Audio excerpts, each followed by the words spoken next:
அனைவருக்கும் வணக்கம். நம்ம இந்த சிலபஸ் பேஸ் பண்ணி இந்த கொஸ்டின் இருக்கான்னு பார்த்தீங்கன்னா, சிலபஸில் என்ன கொடுத்துருக்காங்க, child abuse and child labour. சரிங்களா? Child abuse and child labour இருக்கு இல்லையா? ஸோ இதுதான் வந்து சில்ட்ரன்ஸ் சம்மந்தமாக சிலபஸில் கொடுத்துருக்கிற அந்த கண்டென்ட். சரிங்களா? இப்போ நம்ம கொஸ்டினில் என்ன கேட்டிருக்காங்க அப்படின்னு பார்த்தீங்கன்னா, பாருங்கள் கொஸ்டின் என்ன கேட்டிருக்காங்க, மாதிரி கொஸ்டின் நம்ம பார்ப்போம்.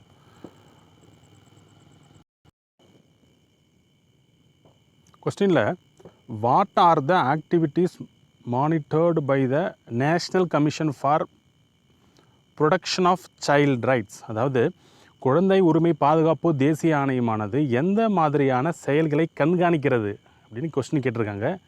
ஸோ நாம் தெளிவாக நம்ம ஆன்சர் எப்படி இருக்கணும் அப்படின்னு நம்ம சொல்லிடுறேன். முதல்ல குழந்தை உரிமை பாதுகாப்பு தேசிய ஆணையம் சொல்கிறாங்க இல்லையா, national commission for protection of child rights, அதுனா என்ன அப்படின்னு சொல்லிடணும். அதனோட செயல்பாடுகள் என்ன, ஒரு 50% அதை பற்றியும் அதனோட செயல்பாடுகள் பற்றி 50% இருக்கும் நம்ம ஆன்சரில். சரிங்களா? ஸோ ஆனால் நம்ம சேர்வர் என்ன கொடுத்துருக்காருன்னு பார்த்தீங்கன்னா, ஹெட்டிங் கொடுத்துருக்காரு. அந்த வகையில் சூப்பர். ஹெட்டிங் போட்டுட்டு என்ன கொடுத்துருக்காருன்னு பார்த்தீங்கன்னா, children are the asset of India அப்படின்னு சொல்லிட்டு கொடுத்துட்டாங்க. சரிங்களா?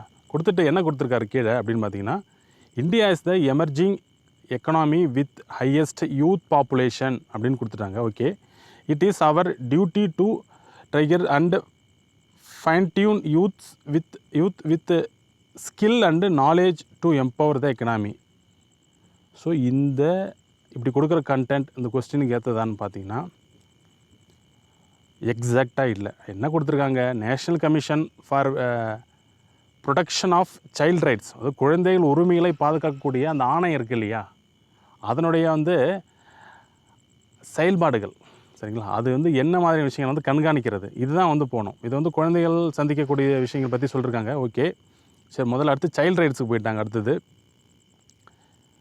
சைல்டு ரைட்ஸ் போட்டுட்டு என்ன கொடுத்துருக்காங்கன்னா, right to education, right to life. Right to live எல்லாருக்கும் பொதுவானது, குழந்தைகளுக்கான பிரச்சனை கிடையாது, இது எல்லாருக்கும் பொதுவானது. ரைட் டு எஜுகேஷனும் ஓகே, 21A இது. Okay, right to live, good environment, இது கூட குழந்தைகளுக்கு பொருந்தான். ஓகே, ஒன்றும் பிரச்சனை இல்லை. ஸோ இதுமாதிரி விஷயங்கள் கொடுத்துருக்காங்க. சைல்டு ரைட்ஸ் போய்ட்டு அடுத்து சைல்டு லேபர் இஷ்யூக்கு போயிட்டாங்க.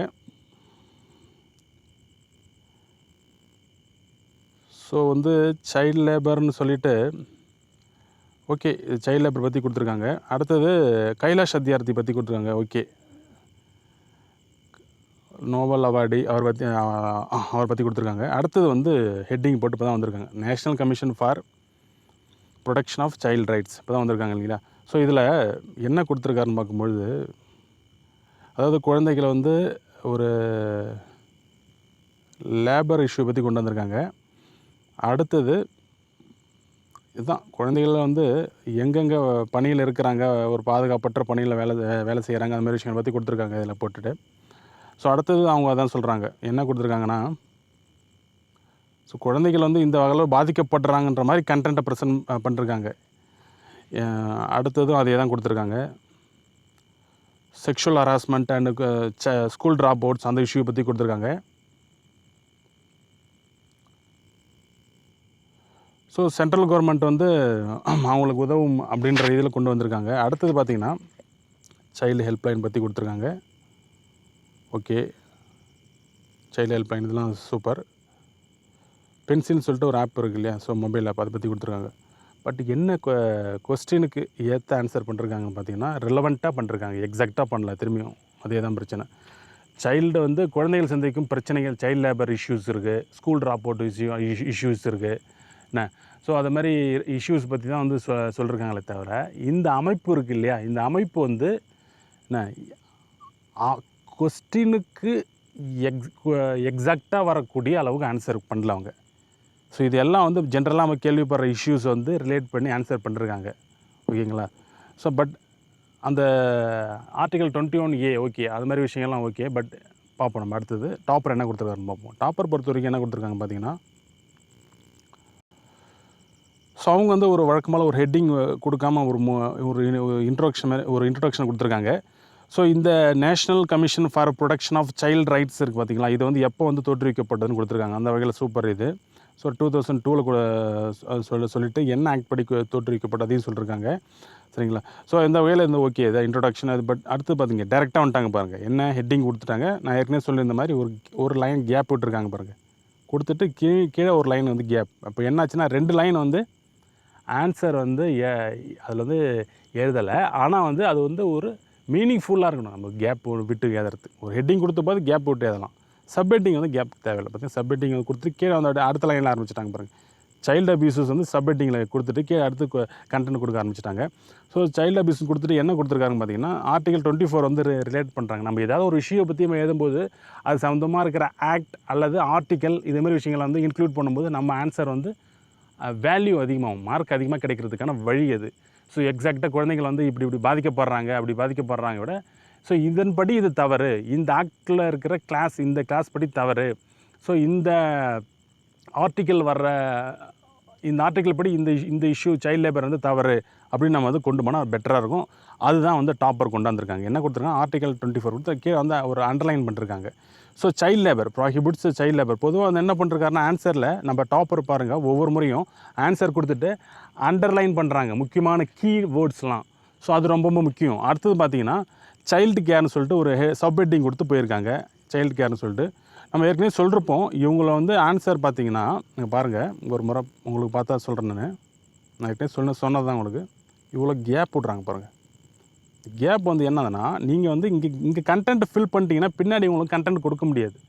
இது வந்து லாஜிக்கலாக ஒர்க் அவுட் ஆகிற ஒரு விஷயம். இந்த விஷயம் இது நம்ம எல்லாமே இங்கே நம்ம ஃபில் பண்ணும்போது என்ன ஆகுது நம்மளுக்கு கிட்டத்தட்ட வந்து இது ரெண்டும் சேர்த்தாவே ஒரு 2 லைன் வந்துடுது பாருங்கள். சரிங்களா? ஸோ இதுமாதிரி விஷயங்களை வந்து நம்ம ஒரு டெக்னிக்கலாக இதை வந்து நம்ம வந்து இதை ஃபாலோ பண்ணணும். இது மாதிரி விஷயங்களை ஃபாலோ பண்ணும்போது என்ன ஆகுதுன்னா பேஜ் வந்து கம்ப்ளீஷனுக்கு உதவும். இந்த மாதிரி டெக்னிக் வந்து உதவும். சரிங்களா? ஒரு சப்ஹெட்டிங் கொடுத்துட்டு அது கீழே அப்படியே எழுதாமல் எங்கே ஆரம்பிச்சிருக்காங்க பாருங்கள். கிட்டத்தட்ட 50% வந்து ஆரம்பிக்குது பேப்பர். 50% பார்த்தீங்கன்னா 40% கிட்ட வருது. 50 ஆர் நியர் 50 கிட்ட இந்த இடம் வந்து ஸ்பேஸ் வந்து விடுறாங்க. அந்த இடத்துல அதுக்கு சொல்கிறேன். ஸோ ஓகே இப்போ நம்ம இதுக்குள்ள ஆன்சருக்குள்ளே போகலாம். இப்போ பாருங்கள் என்ன பாருங்கள் அடுத்தது சப்ஹெட்டிங்கில் பாருங்கள் ஸ்பெஷல் கோர்ஸ் பற்றி கொடுத்துருக்காருங்க. சரிங்களா?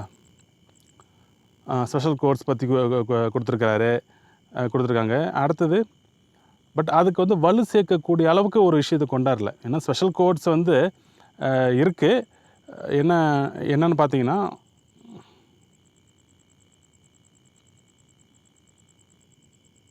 செக்ஷுவல் க்ரைம்ஸ் கொடுத்துருக்காங்க. ஓகே இது ஓகே.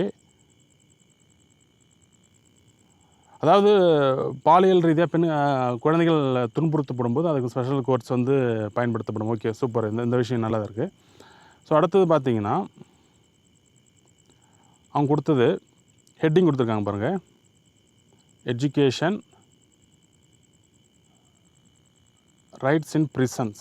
சரிங்களா? அதாவது இளம் குற்றவாளிகள்லாம் போவாங்க இல்லையா? ஸோ அவங்களோட இஷ்யூ பற்றி சொல்கிறாங்க. ஆர்டிகல் 21A அண்ட் அந்த ஆக்ட் இருக்குது பாருங்கள். ரைட் டு எஜுகேஷன் ஆக்ட் இருப்பாங்களா RTA.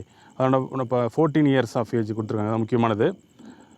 அடுத்து இளம் சிறார்கள் ஆக்ட் இருக்குது பாருங்கள். அந்த ஆக்ட் பற்றி மென்ஷன் பண்ணிருக்காங்க. ரொம்ப முக்கியமான ஆக்ட் அந்த ஆக்ட்டு. 2015 கொண்டாந்துருப்பாங்க.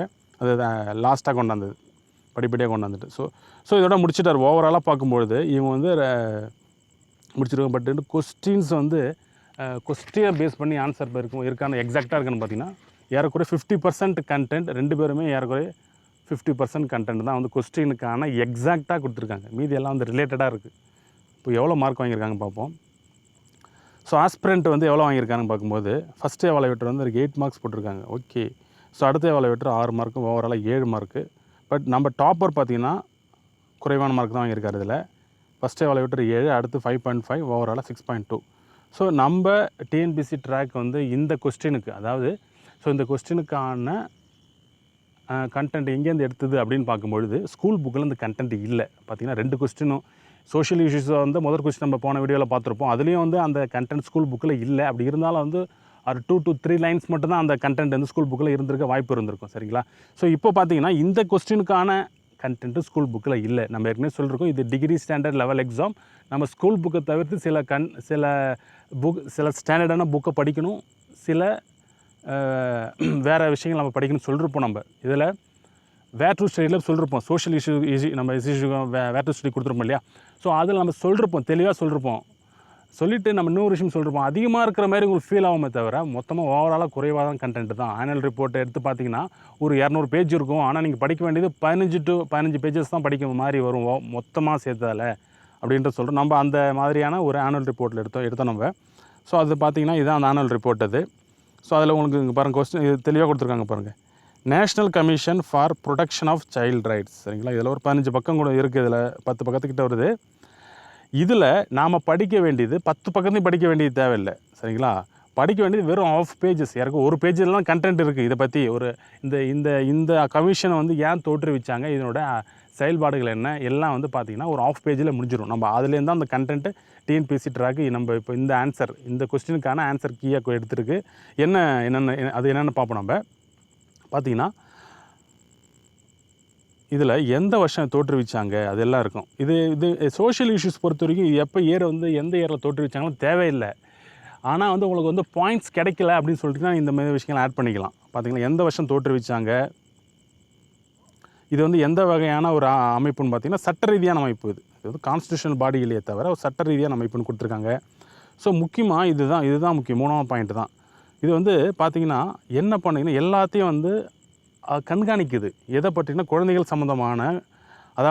சம்மந்தமான சட்ட உரிமைகளையும் அரசியலமைப்பு உரிமைகளையும் வந்து கண்காணிக்கிற ஒரு அமைப்பு தான் இந்த அமைப்பு. இது ரொம்ப ரொம்ப முக்கியம். இந்த மாதிரி விஷயங்கள்லாம் நம்ம ஆன்சரில் ஆட் பண்ணணும் இந்த கொஸ்டினுக்கு பொறுத்த வரைக்கும். அடுத்தது பார்த்திங்கன்னா தற்போது இருக்கிற சட்டத்தையும் அரசாங்கத்தை வந்து என்ன பண்ணும், அமெண்ட்மெண்ட் சட்ட திருத்தம் பண்ண சொல்லணும் இந்த அமைப்பு. இது ரொம்ப ரொம்ப முக்கியம். இது இப்போ ப்ரெசண்ட்டாக ஒரு ஆக்ட் இருக்குன்னா அந்த ஆக்டை இதை அமெண்ட்மெண்ட் பண்ணுங்கள், இதில் வந்து குறைபாடு இருக்குதுன்னு சொல்லிட்டு கவர்மெண்ட்டுக்கு வந்து பரிந்துரை பண்ண முடியும், ரைட். இது மதிப்பீடு செஞ்சு கவர்மெண்ட்டுக்கு பரிந்துரை பண்ணணும். இந்த விஷயங்கள்லாம் நம்ம ஆன்சரில் கொண்டாடணும். அடுத்தது ஸோ இது தானாக வந்து ஒரு குழந்தைகளுக்கு வந்து ஒரு இடத்துல பிரச்சனை ஏற்படுதுன்னா அந்த விஷயத்தை தானாகவும் கையில் எடுத்துக்கும். இல்லை இந்த அமைப்பை போயிட்டு யாராவது கம்ப்ளைண்ட் பண்ணால் அதையும் பதிவு செஞ்சுக்கும். ஸோ கம்ப்ளைண்ட் பதிவு பண்ணுற இடமாவும் இருக்குது இந்த இடம். ஸோ அடுத்தது ஸோ குழந்தைகளுக்கு நலன் சார்ந்த சட்டங்களையும் அது சம்மந்தமான எல்லா விஷயத்தையும் வந்து இது வந்து எல்லாத்தையும் கண்காணிக்குது இந்த அமைப்பு, சரிங்களா. ஸோ இது மாதிரி விஷயங்கள்லாம் தெளிவாக கொடுத்துருக்காங்க. நம்ம கொஞ்சம் சொல்லிருக்கதில்ல மீதி உங்களுக்கு இந்த கண்டென்ட் நீங்கள் பார்த்தா தெளிவாக உங்களுக்கு புரிஞ்சிடும். முக்கியமாக வந்து பாருங்கள், இந்த அப்யூஸ்லாம் இருக்குது பாருங்கள், குழந்தைகளுக்கு எதிரான அனைத்து வகையான வன்முறையும் இது வந்து அதுலேருந்து குழந்தைகளை பாதுகாக்குது. எது இந்த அமைப்பு, இந்த கமிஷன், சரிங்களா. அடுத்தது பார்த்திங்கன்னா அந்த ஏற்கனவே சொல்கிறப்போ நம்ம குழந்தைகள் சந்திக்கிற பல பிரச்சனைகள் இருக்குது. Sexual harassment and child labour issues இருக்குது. ஸோ இதேமாரி விஷயங்களெல்லாம் பாதிக்கப்படும் போது அவங்களுக்கு சப்போர்ட்டாகவும் அந்த அமைப்பு இருக்குது. அதுதான் சொல்லியிருக்காங்க.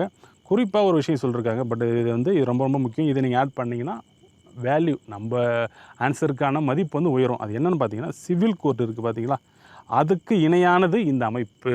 இந்தமாரி விஷயங்கள்லாம் ஆட் பண்ணணும் நம்ம. இது ரொம்ப முக்கியமானது, சரிங்களா. ஸோ இது கூட தேவையில்லை, இது நம்ம கொடுத்துருக்குமே தவிர கோட் ஆஃப் ப்ரொசீஜர் சிவில் ப்ரொசீஜர்னு ஆக்ட், அந்த ஆக்ட் இருக்கு இல்லையா, கோடு ஆஃப் சிவில் ப்ரொசீஜர் 1908 இருக்கு இல்லையா, இது கூட ஆட் பண்ண தேவையில்லை, நம்ம கொடுத்துருக்கோம் ஒரு ரெஃபரன்ஸுக்காக, சரிங்களா. ஸோ அடுத்தது இதை விட முக்கியமானது இப்போது இது வந்து குறிப்பிட்ட 3 சட்டத்தை வந்து ஒழுங்காக வந்து நிறைவேற்றப்படதா அப்படின்னு சொல்லிட்டு ரொம்ப கண்காணிக்குது இந்த அமைப்பு. இதை நம்ம வந்து ஆட் பண்ணணும். அது என்ன ஆக்ட்னு கொடுத்துருக்கோம் பாருங்கள். 3 சட்டம். கல்வி கற்கும் உரிமை சட்டம், போக்சோ ஆக்ட்னு சொல்கிறாங்க இல்லையா, அதாவது குழந்தைகளை வந்து பாலியல் துன்புறுத்தலிலிருந்து தடுக்கும் சட்டம், இது பாதுகாக்கும் சட்டம். அடுத்து வந்து இளம் சிறார்கள் பாதுகாப்பு சட்டம். அது குழந்தை இறப்பாங்க இல்லையா, 16-18 வயசில் அந்த ரேஞ்சில் இது இருக்கக்கூடிய சிறார்கள் வந்து குற்றச்செயலில் ஈடுபடும் போது அது சம்மந்தமாக வரக்கூடிய சட்டம் இது, சரிங்களா. ஸோ இதுமாதிரி 3 சட்டம் இருக்குது. இந்த 3 சட்டம் வந்து ஒழுங்காக கண்காணிக்கப்படுதா அப்படின்னு சொல்லுது. இதில் டீட்டெயிலாக நம்ம மேலோட்டமாக சொல்லியிருப்பேன். நீங்கள் வந்து அந்த ஆனுவல் ரிப்போர்ட்டில் போய் பார்த்துக்கலாம். ஸோ ஒரு ரெஃபரன்ஸ்க்கு மட்டும் சொல்கிறேன். இங்கே பார்த்தீங்கன்னா ரைட் டு எஜுகேஷன் ஆக்ட் வந்து பார்த்திங்கன்னா 20% வந்து ஒவ்வொரு ஸ்கூல்லேயும் வந்து ஃபாலோ பண்ணணும். 20% வந்து டிப்ரெஸ்டு கிளாஸ் செக்ஷன் பீப்புளை வந்து அலோவ் பண்ணணும் அந்த ஸ்கூலில் படிக்கிறதுக்கு. அது வந்து ப்ரைவேட் ஸ்கூலாக இருந்தாலும் சரி. ஸோ அதேமாதிரி விஷயங்கள் இது. அடுத்தது வந்து இந்த ஆக்ட், அதாவது இந்த போக்சோ ஆக்ட் வந்து ஜெண்டர் நியூட்ரல். இது பெரும்பாலும் யாரும் சொல்ல மாட்டேன்றாங்க. ஜெண்டர் நியூட்ரல் இது என்னென்னா இரு பாலினத்தைச் சேர்ந்த குழந்தைகளும், அதாவது ஒரு குழந்தை வந்து ஆணோ அல்லது பாலின வகையில் ஆண் அல்லது பெண்ணாக யாராக இருந்தாலும் எந்த வகையில் பாதிக்கப்பட்டாலும் சரி அவங்களுக்கு வந்து உதவும். இந்த மாதிரி விஷயங்கள்லாம் நம்ம வந்து இந்த ஆனுவல் ரிப்போர்ட்டில் இருந்து தான் எடுத்து தான் நம்ம சொல்கிறோம். நம்ம இது வந்து வேறு எந்த ஸ்கூல் புக்கும் தெளிவாக இருக்காது. இதுமாரி முக்கியமான பாயிண்ட்லாம். ஸோ அடுத்து ஸ்பெஷல் கோர்ட் சொல்லியிருக்காங்க இருக்குன்னு நம்ம இதை பற்றி அவங்க டாப்பர் சொல்லியிருக்காங்க. போக்சோ பாக்ஸ்னு இருக்குது பாருங்கள், இது வந்து யாரும் சொல்லலை. இதுமாதிரி விஷயங்கள்லாம் ஆட் பண்ணும்போது நம்ம ஆன்சர் வந்து முழுமையாக இருக்கும். சரிங்களா?